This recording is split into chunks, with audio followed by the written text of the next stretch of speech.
Yun, what's up mga paps? Welcome to my vlog. So ayun, napaka-busy day today. Embarkation. Nakita niyo naman, ang daming soil bag oh, tsaka basura. Ganito kami every check out. So, ang tanong, ano ba ang embarkation? Sasagutin natin yan. Just watch my video.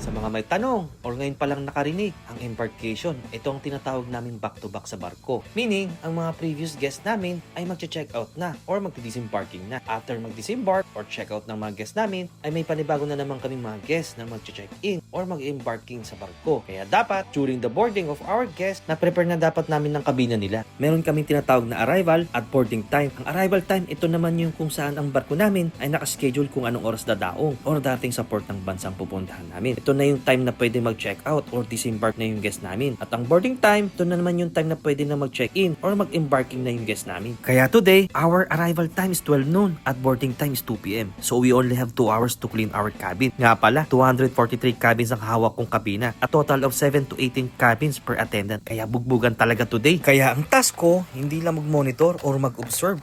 Tumutulong din ako sa kanila mag-strip ng kwarto. At kung may VIP or handle with care guests, ako na nagpe-prepare ng bedding, setup ng kwarto, or kailangan pang attention to details na kailangan ayusin. Pag malapit na ang boarding, tumutulong na rin ako mag-pull out ng soil bag sa alleyway or hallway namin. Dahil isa ito sa pinakamahirap gawin dahil napakabigat at dahil napakalayo ng linear shoot namin, umaabot kami ng 150 plus ang dapat namin i-pull out sa alleyway bago dumating pa ang mga guests namin. Kaya wala kaming sinasayang na oras o minuto pag embarkation. Pag naubos naman namin ng soil bag sa alleyway, tumutulong na rin ako mag-pull out ng mga basura galing sa mga kwarto at pinagsama-sama namin ito sa crew service area. At pagkatapos na namin ang check-out, doon naman namin ibababa sa garbage disposal ang mga basura. Hindi pa natatapos dyan dahil nagkukulik pa kami ng mga luggage ng mga guests pag onboarding na sila at i-deliver ito sa mga designated cabin nila. Minsan, nagkakatip ako dahil may mga galanting guests na nagbibigay pag nagde-deliver ako ng mga luggage nila. Kaya swerte. Time check, 2:30 p.m. or 2.5 hours namin tinapos ang check-out at na-clear ang area today. Nagsisidatingan na yung mga guests kaya naka-standby na yung staff ko sa alleyway para sa mga request nila.